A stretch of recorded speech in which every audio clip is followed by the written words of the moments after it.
Bonjour à tous. Voilà, on va reprendre notre étude d'aujourd'hui, si vous voulez bien. On est dans l'Évangile selon Luc. Et on a dans un texte qui nous est proposé ici au chapitre 11. Alors avant d'ouvrir la parole de Dieu, on va prier ensemble.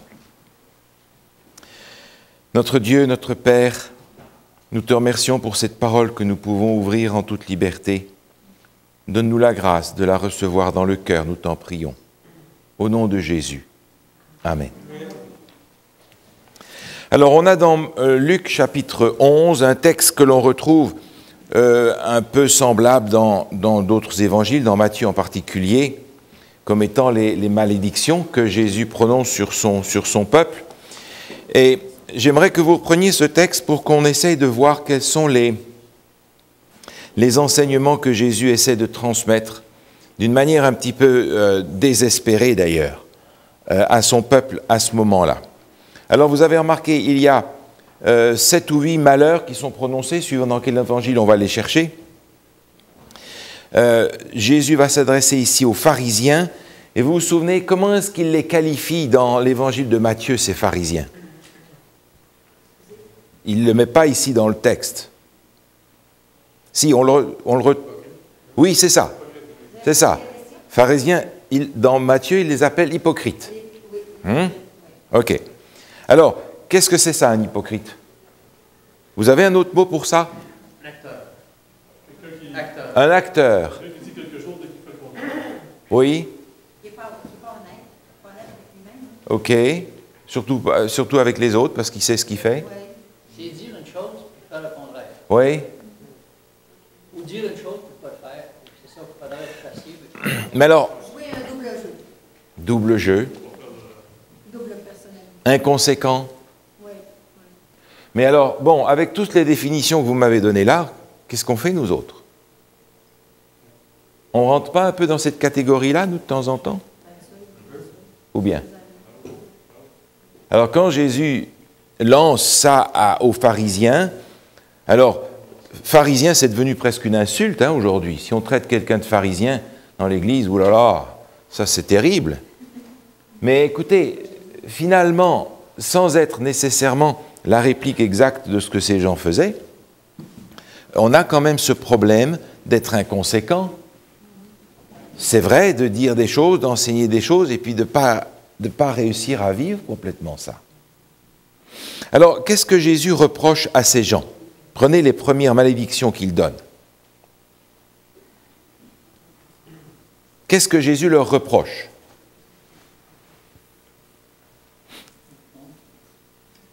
Luc 11.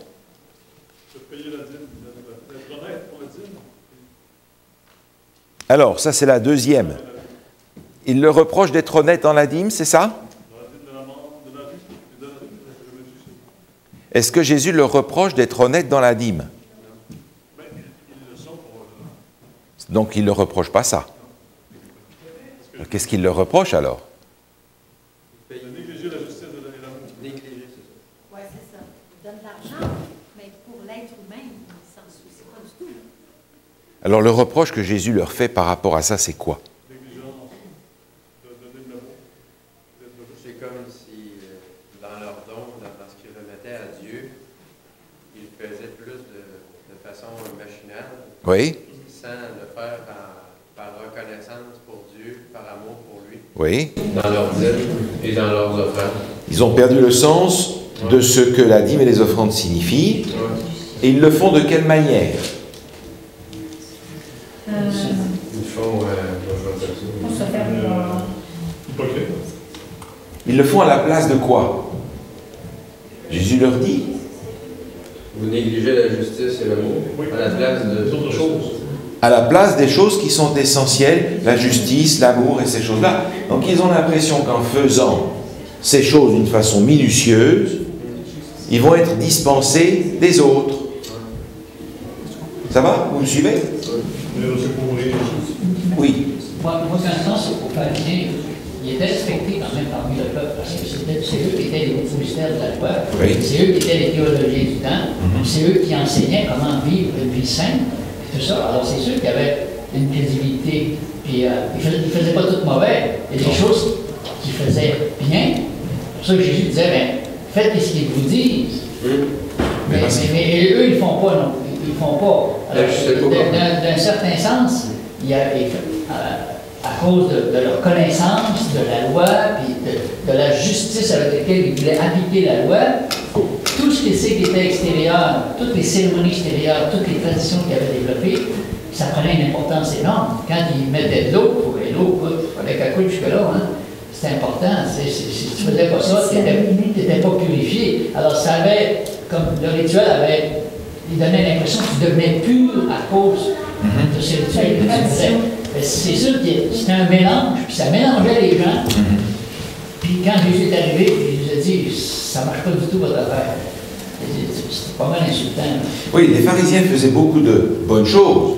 Ce que Jésus dénonce, c'est la raison pour laquelle ils les font. Hein? C'est ce qu'on a dans notre texte encore. Qu'est-ce que Jésus dénonce encore dans ces malheurs qui sont prononcés? L'autre chose que Jésus dénonce. Avoir la première place. Avoir la première place. Qu'est-ce qu'ils aimaient bien? Avoir les premières places? Saluer. C'est quoi le problème? Ben, ils aiment attirer sur eux l'attention au lieu de montrer le Oui, truc. c'est ça. Comment ça s'appelle ça? En français? L'orgueil. Ben oui. Oui. Et l'avant-gardisme. On n'a pas de problème avec ça. Les gens les plus importants, habituellement, si la scène est grande, ils les mettent tout en avant. Ouais, on en met plein, de plus en plus, il y en a, plus ça haut.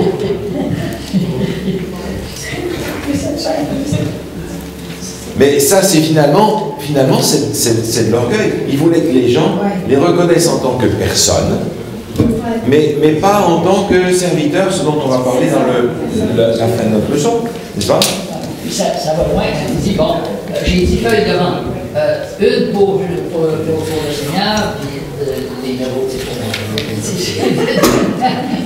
C'est ça, dit. Toutes les herbes, quand tu dis toutes les herbes, dans le cumin, ça c'est ça que ça plante, l'autre, tu sais, tu dis, il y a Les convaincre. c'est vrai, juste, hein? Mais Jésus ne leur reproche pas ça. Il leur dit, vous vous souvenez le texte, c'est là ce qu'il fallait faire. Sans omettre les autres choses. Ce qui veut dire que je ne peux pas prendre ce texte-là pour dire, bon, de toute façon, la dîme et les offrandes aujourd'hui, on va faire ce qu'on peut avec. Le reste. De toute façon, moi j'aime tout le monde, donc j'ai plus besoin de donner la dîme scrupuleusement non plus. C'est pas ce que Jésus a dit, n'est-ce pas? Mais d'autres choses. Qu'y a-t-il d'autre chose dans ce texte que Jésus reproche aux gens de son temps? Chercher la première place, orgueil, donner la dîme à la place des vertus chrétiennes, être inconséquent, quoi encore? Ils honoraient les prophètes. Ah. Il y avait Jésus. C'est bien ça, Et non? lui, il l'ignorait totalement. Il ne l'acceptait pas comme ça. Oui. Mais c'est bien d'honorer les prophètes, non? Qu'est-ce que Jésus leur reproche alors? Et vous m'avez, moi. Mais les prophètes, vous faites des beaux tombeaux pour les autres, vous les avez tués, Oui, vous c'est ça. n'avez pas écouté ce qu'ils vous ont Oui, dit. c'est vrai. Et puis, dans le fond, je ne comprends pas votre comportement. Et vous dites que c'est important les prophètes, je sais les prophètes, mais quand le prophète arrive, Alors, ce que Jésus est en train de leur dire, vous avez fait un enterrement première classe pour les prophètes, et quand les prophètes vous ont parlé, vous les avez tués. C'est ça. On n'a pas voulu entendre leur message. Donc là, on a encore une situation d'hypocrisie où d'un côté, on va faire croire que les prophètes c'est très important, mais quand le prophète dit quelque chose, on ne fait pas. Est-ce qu'on fait ça nous autres? Non, hein? Bon. ben, on espère juste que quand le pasteur dit c'est important de donner notre dîme et les offrandes, il donne, s'il ne donne pas, Ouais. là, pour dire, vous chargez les hommes de fardeaux difficiles à porter, Ok. mais vous devez vous-même l'un de vos doigts. Alors, qu'est-ce que Jésus leur reproche là? Il leur reproche toutes les lois qu'ils ont rajoutées par-dessus. Oui. Ils faisaient faire la job par les autres pendant que les autres, ben, ils respectaient leur sabbat. C'est ça. Oui. Ils portaient des fardeaux sur eux. Ils imposaient toutes sortes de choses aux gens pour qu'ils soient purs, Oui. mais est-ce qu'on est purifié par la multiplicité des œuvres qu'on va faire? Absolument pas. Non. C'est ça. Ça n'est pas les autres.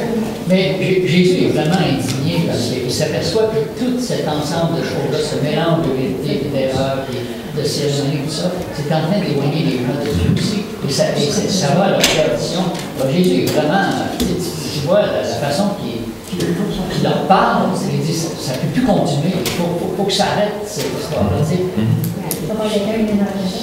Il avait étudié les gens pendant 30 ans, ou pas? Hein? Peut-être pas pendant 30 ans, mais pendant au moins une quinzaine d'années, il avait certainement, il a vu comment les gens agissaient. Oui. Et on voit ici l'indignation de Jésus. Malheur à vous. Hein? Dans le sermon sur la montagne, Jésus avait fait le contraire. Qu'est-ce qu'il avait dit? Heureux. Heureux. Bénis soient ceux qui. C'est ça.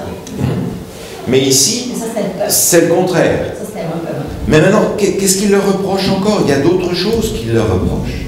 Ben, Dieu leur avait confié aux Juifs de faire connaître le royaume de Dieu. Oui. Et ils étaient comme. Ils gardaient ça pour eux, ils l'annonçaient pas au peuple.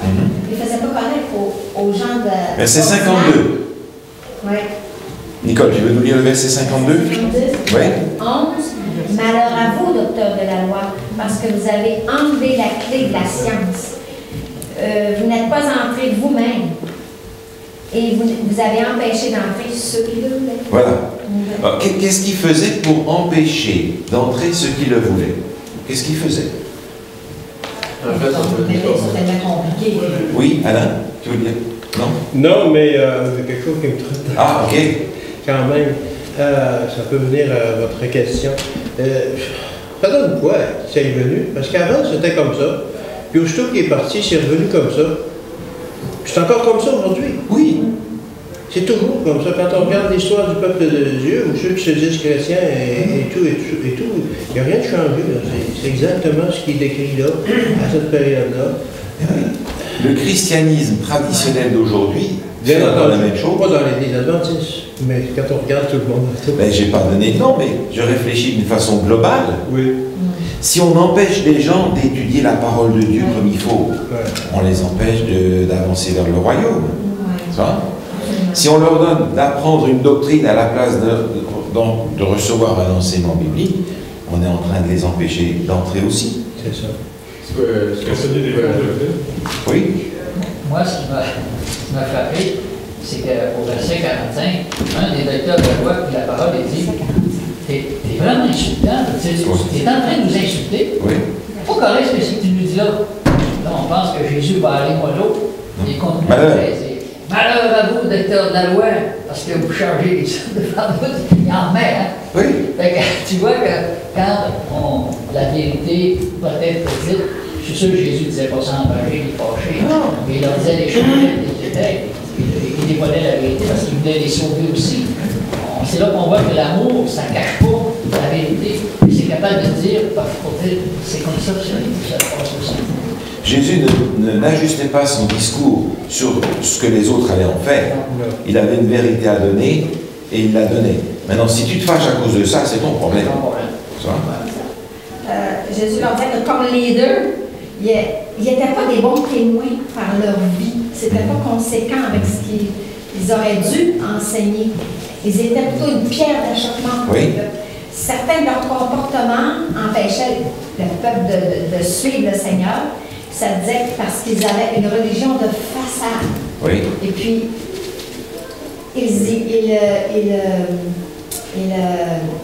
ils empêchaient au peuple de connaître le cœur de l'Évangile qui était l'amour que Jésus voulait faire. Merci. Alors, notre texte continue au chapitre 12, toujours dans l'Évangile de Luc, dans la partie suivante, versets 4 à 12. On a encore là plusieurs choses qui sont présentées par Jésus. Il est question de la crainte de Dieu. Qu'est-ce que c'est que ça? C'est quoi la crainte de Dieu? Verset 5, verset 7, verset 11. Qu'est-ce que c'est que la crainte de Dieu? Honorer Dieu, craindre Dieu parce qu'il est notre créateur. Oui, quoi encore? Je dirais que c'est l'obéissance à Dieu, c'est souvent relié au commandement de Dieu. Lorsqu'on peut prendre l'exemple, lorsqu'Abraham était sur le point de sacrifier son fils Isaac, il dit « Fais pas ça, maintenant je sais que tu me crains. » Oui. Donc, il était prêt, par amour, par confiance à Dieu, à faire tout ce que Dieu lui demanderait sans savoir comment Dieu allait faire les choses. Alors, ça, c'est un bon exemple parce que nous associons généralement crainte à peur. Alors que dans les Écritures, crainte est d'abord associée à obéissance et révérence. N'est-ce pas? Alors, d'où est-ce qu'elle vient, cette obéissance et cette révérence? La connaissance. Elle vient de la connaissance de Dieu. Hein? Si on ne le connaît pas, on ne va pas l'aimer, on ne va pas lui obéir. La crainte de Dieu sera absente. C'est justement pour ça que je pense que les docteurs de la loi, etc., les pharisiens, empêchaient les gens de rentrer dans le royaume de Dieu spécifiquement pour cette raison-là. Ils ne permettaient pas aux gens de connaître c'était qui Dieu. Ça me fait penser à lui qui était à côté de Jésus sur la croix, que finalement, il a vraiment vu Jésus parce que celui-là, ça nous est dit dans le livre Jésus-Christ, je pense, qui était allé vers les pharisiens pour en savoir plus sur Jésus, puis il a dit, regarde, que tu n'as pas ce gars-là, c'est un faux prophète, etc. Et finalement, il a fini par voir qui était Jésus, puis il a donné son cœur à Dieu. Fait que de cette façon-là, est-ce que nous, aujourd'hui, on vit à la hauteur de ce que Dieu nous a donné, puis est-ce qu'on empêche les gens d'accéder au royaume de Dieu comme ça, de la même façon? C'est ça qu'il faut se questionner personnellement. Oui, c'est ça. Souvent, aujourd'hui, on a une réaction assez égocentrique, égoïste de voir où ça me concerne, c'est mon problème. Mais c'est vrai que la manière dont je vais vivre mon affaire va probablement aussi influencer l'extérieur. Que ce soit dans la famille ou dans l'Église. Parce qu'on a comme deux choix. Suivre ce que Dieu nous dit, mais si on rejette ce que Dieu nous dit, c'est fini, tu perds la vie éternelle aussi. Alors, quand c'est bien dit, écoutez, je vous donne un cadeau précieux. Craignez de perdre, ce cadeau-là vous donne, vous avez un choix. Si vous écoutez ma parole, vous êtes en sécurité. Si vous ne le faites pas, vous êtes en danger. Alors, c'est la crainte de s'éloigner de Dieu, de perdre la vie éternelle. Maintenant, notre texte. Oui, j'en profite. Si vous avez des cellulaires, faites taire la voix du monde. On est dans la maison du Seigneur. On n'a pas besoin d'entendre les voix extérieures. Ça sera beaucoup plus agréable. S'il y en a d'autres qui les ont avec vous, prenez soin de mettre ça sur off. Merci. Lorsque il y a en nous la crainte de Dieu, comment est-ce que Dieu réagit vis-à-vis de nous dans cet esprit-là? Le texte nous mentionne qu'est-ce que Dieu fait vis-à-vis de ceux qui le craignent. Qu'est-ce qu'il fait? Le texte nous dit. Luc 12. Dans cette section-là, il nous est dit ceux qui craignent Dieu, dans le sens où on l'a défini, reçoivent quelque chose de la part de Dieu. Qu'est-ce que Dieu fait pour eux?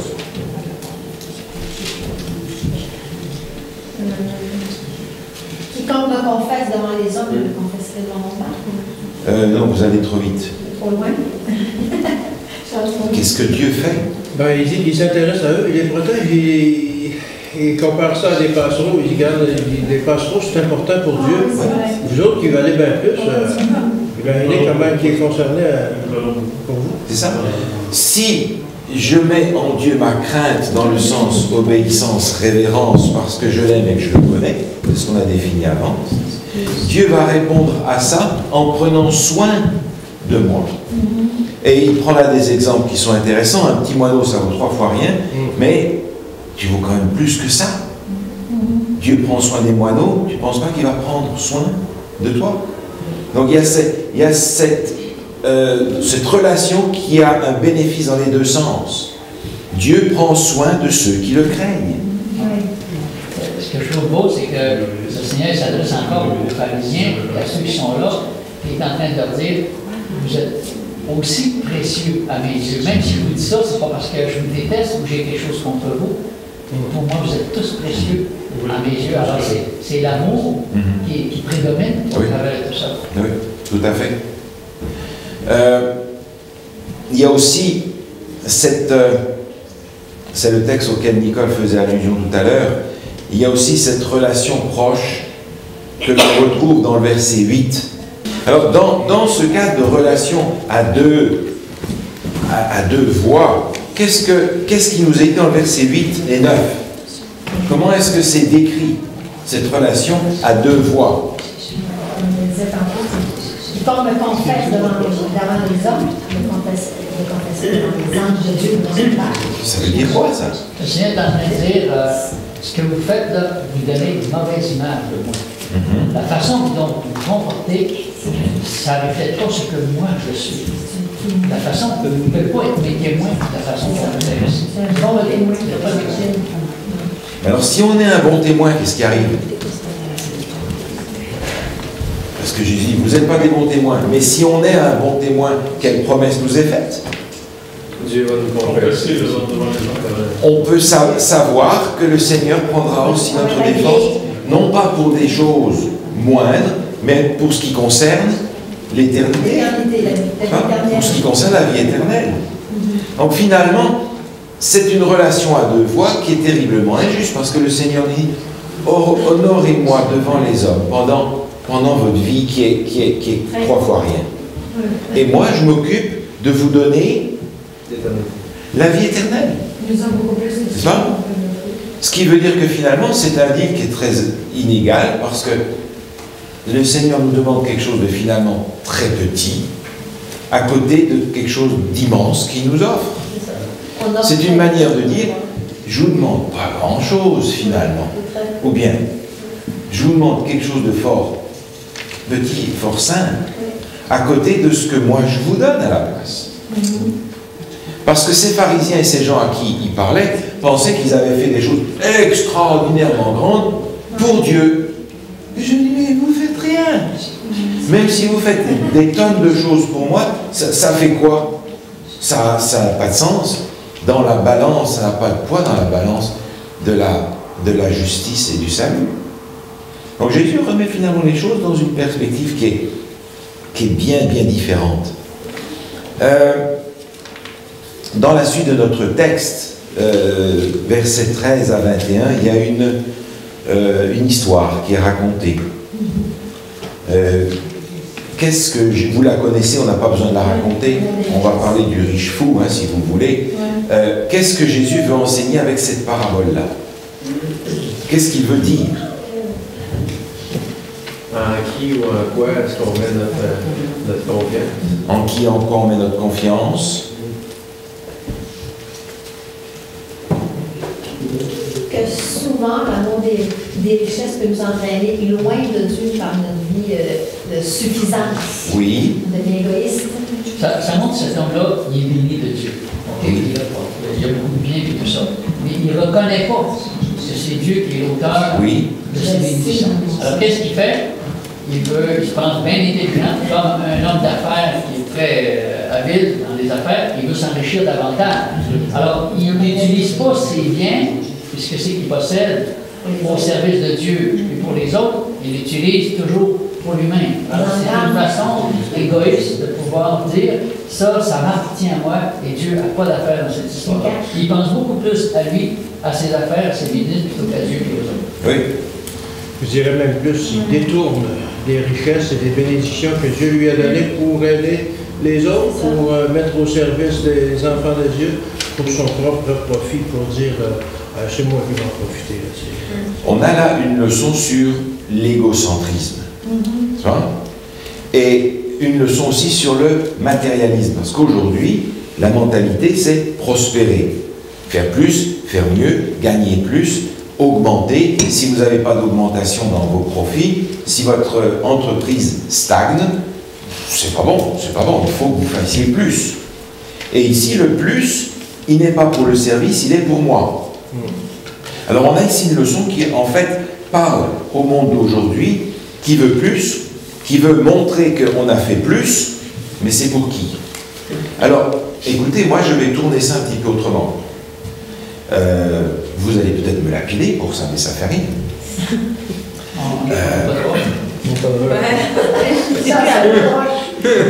Cette année, on a eu 15 baptêmes. Il faut que l'année prochaine, vous en ayez 20, n'est-ce pas? Et l'année suivante, il faut que vous en ayez 25. Vous entendez cette mentalité-là? Il faut que vous progressiez pour qu'on puisse dire, voilà, regardez comme on est bon, ça augmente. Et on dira finalement, merci Seigneur. Mais est-ce que c'est ça? Non, c'est pas la bonne méthode. Alors je donne un exemple et je le caricature, vous m'entendez. Mais je dis ça simplement parce qu'on peut aussi avoir ce même comportement dans le milieu de l'Église sans se rendre compte nécessairement qu'on reproduit le même schéma de pensée. Alors, je ne suis pas en train de dire que notre mission n'est pas baptisée, entendez-moi bien. Mais la course aux chiffres, la course au progrès, parfois artificiel. Parce que si on baptise 3 fois les mêmes personnes, ça fait augmenter les chiffres, n'est-ce pas? Je vais être méchant un peu. Ah, toi aussi? Bon, on sera 2 alors. Alors, j'essayais de faire une analogie avec les pharisiens qui entendaient ça, qu'on sait que les pharisiens c'était des juifs. Ils étaient riches en connaissances et en bien. Mais comment est-ce qu'ils utilisaient leur connaissance et leur bien? S'il n'y avait pas de vraie relation avec Dieu, ils utilisaient tout ça pour eux-mêmes, mais se tournaient vers les autres. Alors on pourrait dire, nous autres aussi, on est riches en connaissances et en bien. Qu'est-ce qu'on fait avec? Alors là, on a une orientation vers le témoignage, vers l'évangélisation, vers le partage de ce que nous avons reçu. Hein. Et en tant que colporteur, tu pourrais nous dire que c'est pas parce qu'on prend une porte ou 2 portes sur le nez qu'il faut s'arrêter. N'est-ce pas? C'est une mission. Jésus n'a pas pris une porte sur le nez, on l'a mis à mort. Par conséquent, c'est vrai que c'est une mission dangereuse, mais pour laquelle on n'est pas invité à ne faire que le début. Alors vous venez d'ouvrir une porte, je vais rentrer. Quand on prend la parabole du semeur, par exemple, le Seigneur, on s'aperçoit que c'est comme si toutes les graines qu'il a semées, la majorité sont toutes perdues.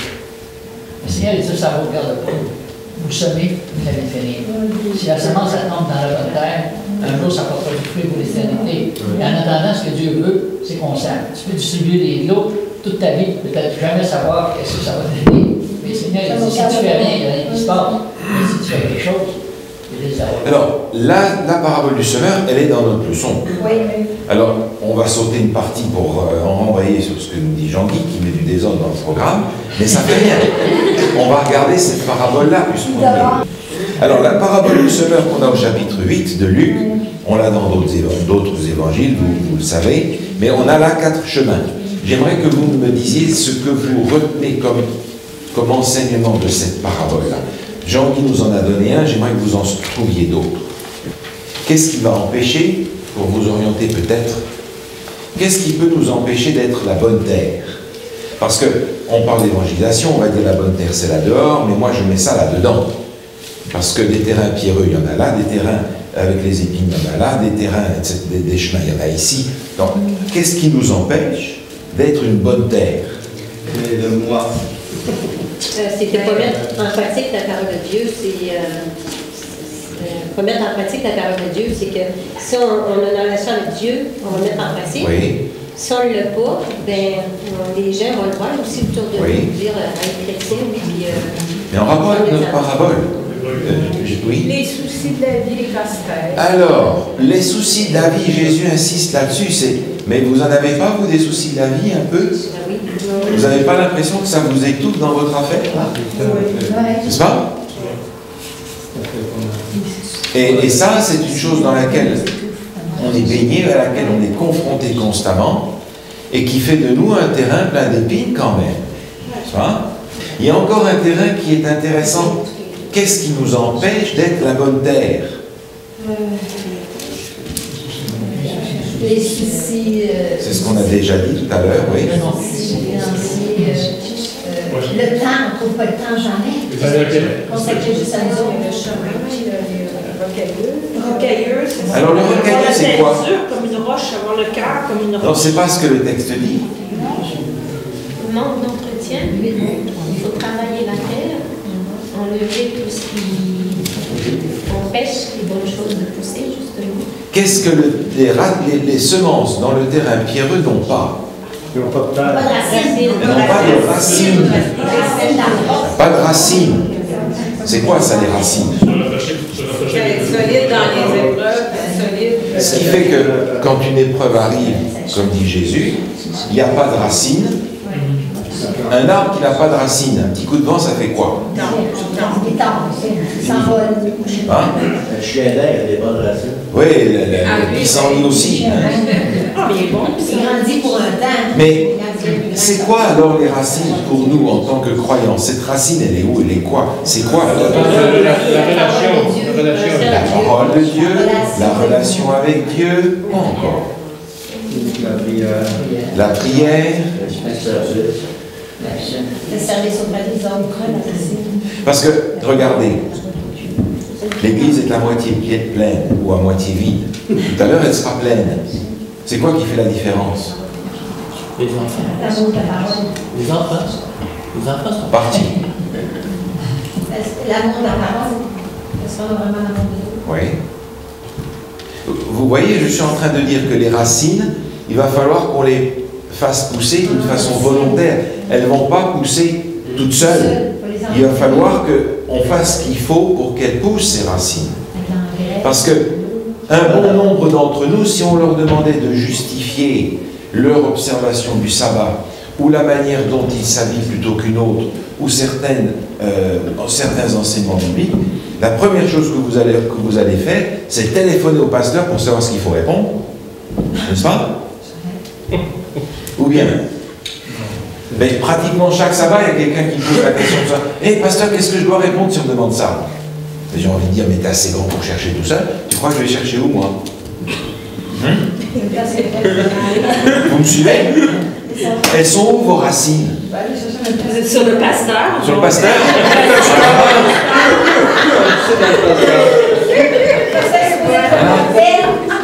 Ok, mais vous n'avez pas l'impression qu'on est en train de reproduire un schéma de christianisme traditionnel, là? Elles sont où vos racines?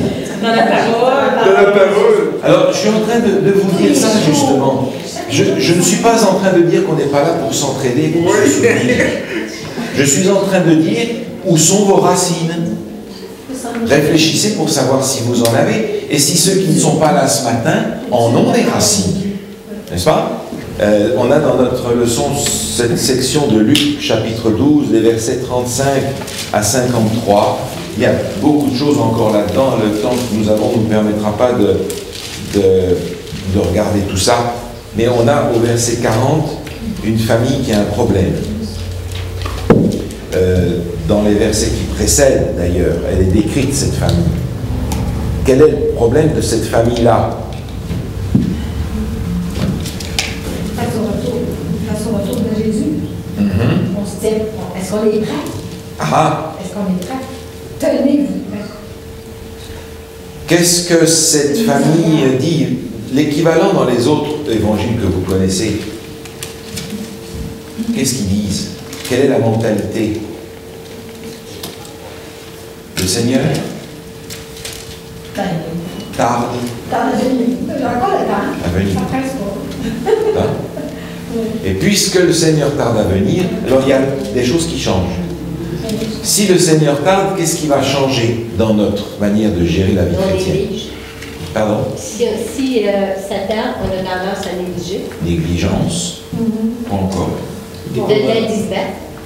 Découragement. Découragement. Quoi encore? Remise à plus tard. Moi, c'est ça. On verra plus tard. On verra plus tard. La fidélité, la diligence. Oui. On va s'intéresser plus à quoi? Aux choses matérielles. À ce qui nous... le ici et maintenant. On va s'intéresser beaucoup plus au ici et maintenant. Beaucoup plus qu'aux gens et aux choses à venir. Et puis qu'est-ce que c'est? Dans l'évangile de Matthieu, ces gens qui disent, et on le retrouve aussi dans notre texte, ces gens qui disent le Seigneur tarde, mis à part toutes les choses qu'on vient de mentionner, il y a une autre chose qui vient dans leur tête et qui déforme leur relation avec les autres. C'est quoi? Il en est question un peu plus loin d'ailleurs dans notre leçon. Il y a une chose qui détruit, qui transforme leur relation avec les autres. Le plaisir, je sais pas. Verset 45. Se met à date. Il dit ici, se met à date les serviteurs et les servantes à manger et à boire et à s'enlever. Et le maître de ce serviteur viendra le jour où il ne s'y attendait pas. Qu'est-ce qu'il fait avec les serviteurs? C'est la vie. Une cause de trop de problèmes. C'est la vie. Les prises. Du bol et tout. Les sentis prenez partie prenante, et les gens aussi. Il regarde l'Église. Il disait que c'est ceux qui disent le Seigneur tarde à venir, outre le matérialisme, la négligence, etc., veulent exercer un pouvoir sur les autres à leur service. Vous avez vu ça? Il se met à battre les serviteurs, et puis lui, il se met à manger, à boire, etc. il va recréer une espèce d'esclavage au sein de l'Église. C'est ça? Et vous avez déjà vu ça probablement. Des églises qui sont prises en otage par certaines personnes, pour qui le présent, ici, maintenant, de l'Église est plus important que le développement du royaume. Vous avez jamais vu ça? Oui, on peut prendre un exemple pratique qu'on a vécu. Quelqu'un qui étudie comme pasteur adventiste, qui se dit pasteur adventiste, mais qui dans le fond fait son propre ministère et qui recueille les dîmes et les offrandes pour lui, puis tout en allant voir les membres, pas en cherchant d'autres membres, mais cherchant des membres qui fassent partie de son club à lui. Et puis c'est pour faire partie de l'Église, mais c'est pour ses propres besoins à lui, pour se faire entretenir. Recevoir, ça ne fait pas partie du plan de Dieu. Il y a des gens qui tombent dans cette C'est un exemple. Alors, comment se considère l'Église de Dieu? Il s'en sert pour son propre intérêt. Pour se servir. Hein? Pour se servir. L'Église n'est pas là pour nous servir. L'Église est là pour que moi, je la serve. Oui, c'est ça? Et vous avez vu toutes sortes de gens qui demandent de l'Église de l'aide pour ci, de l'aide pour ça, des postes, que sais-je. Parce qu'ils considèrent que l'Église est la source de leur service. Alors que là, je suis en fait pour servir l'Église, pour construire l'Église, pour être une pierre vivante de l'Église. On a au verset 48 quelque chose qui me paraît important. Quelqu'un voudrait nous lire ce verset-là? 12, 48. Mais celui qui n'aura pas su ce que son maître voulait et qui aurait commis des actes méritant une punition, celui-là subira un châtiment plus rigoureux. Si quelqu'un vous trop reçu, on exigera beaucoup de lui, et plus on vous aura confié, plus on vous demandera. Alors, ça, c'est quand même... c'est terrible, hein, ça. Parce que moi, je ne veux plus rien savoir. C'est dur pour le pasteur. Ah ouais, alors. Ça, parce que plus j'en sais, plus on va en demander. Et nous prétendons en savoir plus que les autres par rapport aux Écritures. Mais alors je me dis, aïe, aïe, aïe, on est mal placé. Et on retombe dans ce qu'on disait au début. Les pharisiens étaient supposés savoir. Ils disaient, on sait tout, vous êtes des imbéciles, mais on va leur demander quoi à eux? Alors à nous, on va demander quoi? Et je me soucie de savoir qu'est-ce qu'on va demander de nous qui savons tant que ça. La notion de responsabilité. Voilà, la notion de responsabilité. Dans notre texte, un petit peu plus loin, au chapitre 18, et j'avance rapidement parce que le temps avance aussi, on a un autre événement que vous connaissez bien. C'est l'histoire du jeune homme riche, et ensuite de la parabole des mines, qui est une somme d'argent.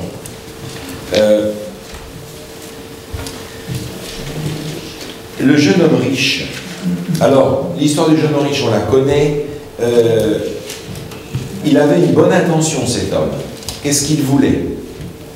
Il voulait suivre Jésus. Il voulait la vie éternelle. C'est pas ce qui est écrit. La vie éternelle. Il voulait la vie éternelle. Ok. C'est bien, non? Mais quand Jésus lui demande de le suivre, est-ce que c'est ce qu'il fait? Non, en tout cas pas dans le texte. Peut-être qu'il l'a fait plus tard, on ne sait pas. Il est retourné tout triste. Tout triste parce que... Il avait beaucoup de biens. Parce que Jésus avait touché son point faible. C'était quoi? Pourquoi il parlait tout triste? Il avait beaucoup de biens. Parce qu'il avait beaucoup de biens. C'est ça, Oui. il partageait. Ce qui est remarquable, c'est que le Seigneur dit, tu connais le commandement de Jésus. Oui. Et Jésus commence par quel commandement? Par quel commandement? C'est...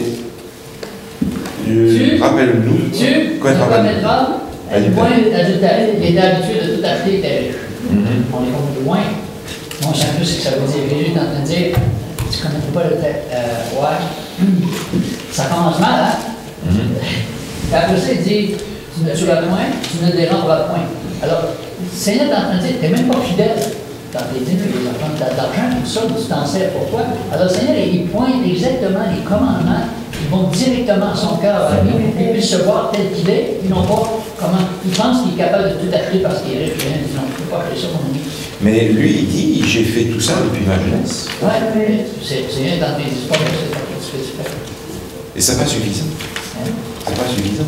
Alors c'est embêtant parce que finalement je découvre que le Seigneur peut me demander quelque chose qui n'est pas inscrit noir sur blanc dans les commandements, tel quel. Mais la réaction à la fin de cette histoire, et c'est tout ça qui m'intéresse dans le cadre de notre leçon, ceux qui l'écoutaient, ils ont une réaction et Jésus répond à ça. Quelle est la réaction des gens qui écoutent? Qui peut être sauvé? Et comment on peut s'en sortir, nous autres? Parce qu'il en demande tellement. Comment est-ce qu'on peut s'en sortir? Réponse de Jésus. C'est qu'est-ce que je disais tantôt. Si tu n'as pas ouvert la porte à Dieu, qu'est-ce que tu voudras, que tu sois pauvre, que tu sois riche, que tu sois un catholique, un protestant ou qui que tu voudras, si tu n'ouvres pas ta porte, c'est bien valeur. Oui. C'est non. Oui. C'est la base. Oui. C'est juste. C'est juste. Et puis, c'est justement. Mais qu'est-ce que ça veut dire pour toi ouvrir la porte? C'est qu'est-ce que je disais justement à Marion, parce qu'elle posait des questions. Elle dit de la manière que vous parlez, elle dit il n'y a personne de correct. Je dis oui. J'ai dit tout le monde est correct, tout le monde qui aime Dieu, tout le monde qui croit en Dieu, que ça soit n'importe quel Dieu, mais si c'est le vrai, n'importe quel Dieu veut le dire par là, parce qu'il y en a qui l'appellent Jéhovah, il y en a d'autres qui l'appellent Dieu, il y en a qui l'appellent Yahvé, mais c'est tout le même Dieu. Mais quand on parle, je ne parle pas d'un Dieu, d'une statue ou d'un Dieu d'un chose, je dis celui qui l'a à l'intérieur de lui, et qui croit. Mais qui n'a pas la parole, qui ne connaît pas les commandements de Dieu, qui ne connaît pas tout ce qu'il faut faire d'après la Bible, mais qui fait le bien et puis qui a Dieu à l'intérieur de lui, il va être sauvé. Pourquoi il serait mis de côté? Oui, mais alors tu parlais d'ouvrir la porte. C'est juste.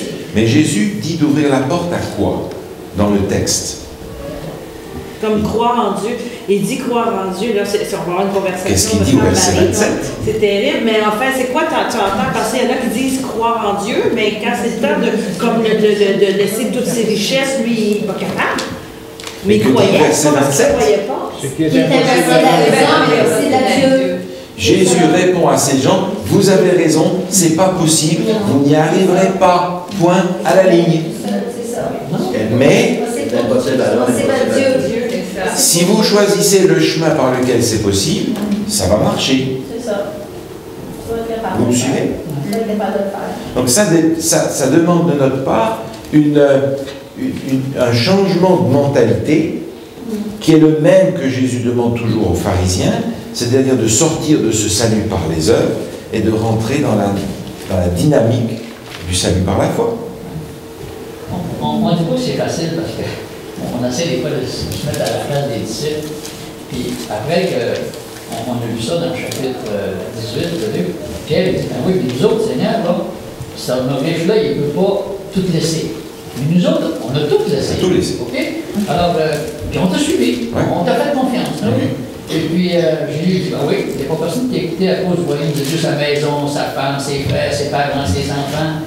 Wow! On en reçoit beaucoup plus dans ce siècle, dans la vie éternelle. Puis je dis, mais tout ce que c'est qu'on possède, tout ce qu'on a, c'est rien à côté de ce que moi je vous offre. Vous essayez d'évaluer ça par rapport à ce que vous avez. Le jeune homme riche, il évalue ce qu'il est par rapport à ce qu'il possède. Mais Seigneur dit, moi, c'est tellement plus que ça. Tout ce que vous avez, c'est éphémère, ça va disparaître. Alors, il essaie de faire une espèce de contraste entre ce que nous, on considère comme étant important, parce qu'on a des richesses, on a ci, on a ça. Mais c'est rien à côté de ce que moi je vous offre. Ouais. Le monde aujourd'hui a le même problème dans le sens où on nous fait comprendre que si on veut toucher l'extérieur avec l'évangile, il faut pouvoir leur montrer que l'évangile leur apporte quelque chose à eux. Bénéfice. Moi, je veux pouvoir sortir un bénéfice de ce que vous m'apportez. Ça m'apporte quoi? Et la publicité et le business dans le monde aujourd'hui est fait comme ça. Vous n'avez pas idée ce que vous allez gagner si vous prenez telle assurance, si vous achetez tel level, si vous faites ci ou ça. Et on voudrait pouvoir calquer l'évangile là-dessus. C'est vrai qu'il apporte, mais pas la même chose. Pas la même chose.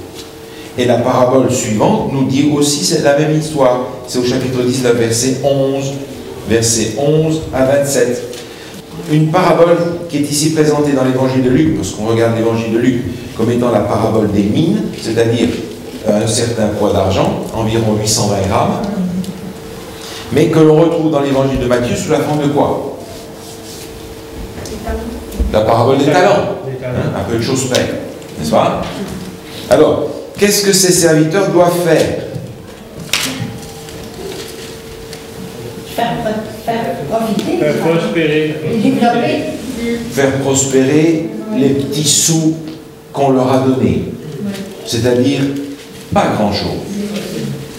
Pour savoir quoi? Qu'est-ce que leur manière de gérer ça va enseigner par rapport au maître? Si vous êtes capable de gérer mes petits sous, donc, dit le maître, Je vais vous en confier du grand art. Si vous êtes fidèle dans les petites choses, je pourrais vous en confier des grandes qui ont des dimensions éternelles cette fois-ci. Si vous êtes capable de gérer votre temps de la manière biblique, je pourrais vous confier l'éternité. Si vous êtes capable de gérer les tout petits sous que vous avez et qui sont finalement 3 fois rien, même s'il y a beaucoup de zéros, je pourrais vous confier des richesses éternelles. Si vous arrivez à gérer comme il faut les relations à l'intérieur de l'Église avec les autres, alors je pourrais vous donner de gérer des relations avec tous les autres qui sont sauvés, les autres planètes, etc. C'est ce qu'il est en train de dire ici. Ce que vous avez, c'est pas grand-chose, mais si déjà vous n'êtes pas capable de gérer le peu que vous avez, qu'est-ce que je vais faire de vous donner des affaires plus grandes encore? Ça? Vous les gérez comment? Comme le riche fou, pour tirer le jus le plus possible à vous, ou est-ce que vous le gérez pour le service? C'est encore la même notion. Et le service, c'est la dernière partie qu'on a dans notre leçon, dans Luc 17, au verset... Luc 22, pardon. Luc 22, les versets 24 à 27. Si on n'utilise pas nos talents, on va devenir talents. Luc 22, 24 à 27, qu'est-ce que Jésus veut enseigner là à ses disciples? Que le plus grand, c'est le serviteur. Le plus grand, c'est le serviteur. Alors, c'est toujours la question de savoir, c'est qui le plus grand parmi nous? Alors, Pierre, Jean, voyez là la discussion. C'est Léo. Et Jésus dit... Et Jésus dit, c'est lequel? C'est celui qui... Le plus grand, c'est celui qui sert. Qui sert. Et en disant ça, qu'est-ce que Jésus dit de lui-même?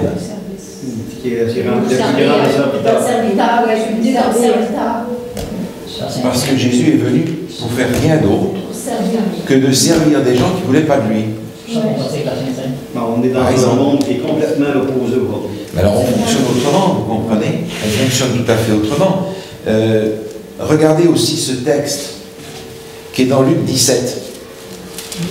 Luc 17, juste un petit peu avant, Jésus fait encore une histoire là, et il va qualifier ses serviteurs. Quelqu'un pourrait nous lire le verset 10, je vous prie. Luc 17, verset 10. Vous de même, quand vous avez fait tout ce qui vous a été ordonné, dites, nous sommes des serviteurs inutiles. Nous avons fait ce que nous devions faire. Nous sommes des serviteurs inutiles.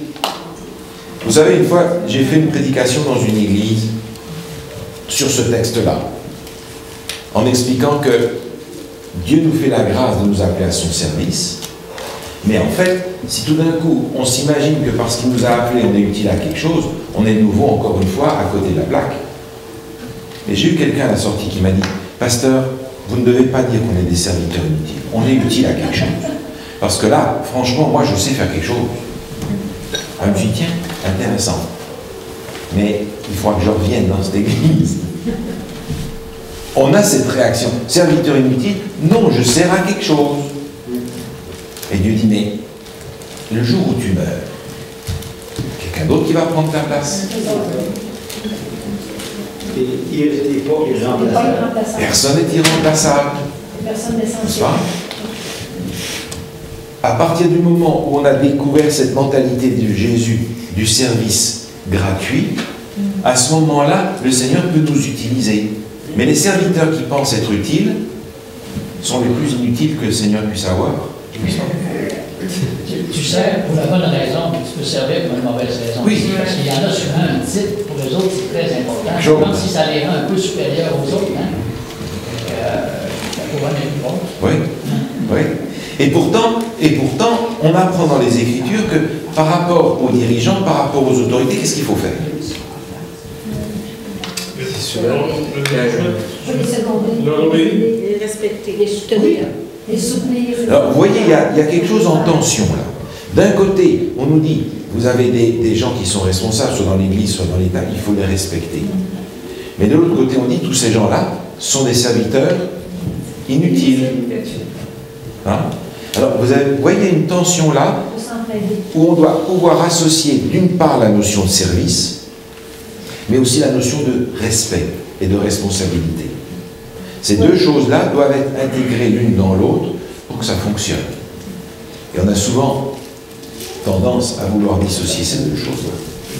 Prendre l'une ou l'autre. Autorité et respect. Nous sommes des serviteurs inutiles. Le Seigneur n'a pas besoin de nous. Et moi, je suis émerveillé qu'ils viennent chercher des gens comme nous pour le servir. Parce que quand vous regardez les disciples que Jésus a été chercher, écoutez, c'est une bande de rigolos qui traînent leur savate au bord du lac et qui savent pêcher, mais qu'est-ce qu'ils savent faire d'autre? Hein? Mais écoutez, on est un petit peu dans cette situation-là, nous autres, n'est-ce pas? En comparaison de ce que Jésus aurait pu ramasser comme crème de la société, de gens qui sont des intelligents, des capables, des riches, tout ce que vous voulez pour que ça avance. Mais non, il va chercher des gens comme vous et comme moi. Alors, ça m'aide un petit peu à avoir la tête qui se dégonfle, puis les chevilles qui désenflent, parce que je me dis, mais enfin, il a été chercher un gars comme moi, comme vous, comme moi, pour faire quelque chose qui nous dépasse, pour nous apprendre que ce n'est pas nous qui allons le réaliser, comme il a voulu l'enseigner à Moïse, que ce sera par sa grâce qu'on va pouvoir arriver à quelque chose. Alors, ça nous aide à retrouver peut-être notre place dans le plan de Dieu, notre place dans l'Église, notre place dans notre compréhension de qui est Dieu et de ce qu'il voudrait que nous soyons pour lui. On prie ensemble en terminant. Notre Dieu, notre Père, nous te remercions aujourd'hui pour les leçons de ta parole, pour les paroles de Jésus qui nous aident à comprendre que nous n'arriverons jamais à être un serviteur comme il a été un serviteur, et que nous avons par conséquent besoin d'avoir en nous les sentiments qui étaient en Jésus-Christ pour lui ressembler davantage. Seigneur, nous avons besoin d'apprendre à servir, nous avons besoin d'apprendre à te servir, et nous te prions de mettre dans notre cœur cette humilité qui rend n'importe quel service, petit ou plus grand, seulement acceptable à tes yeux.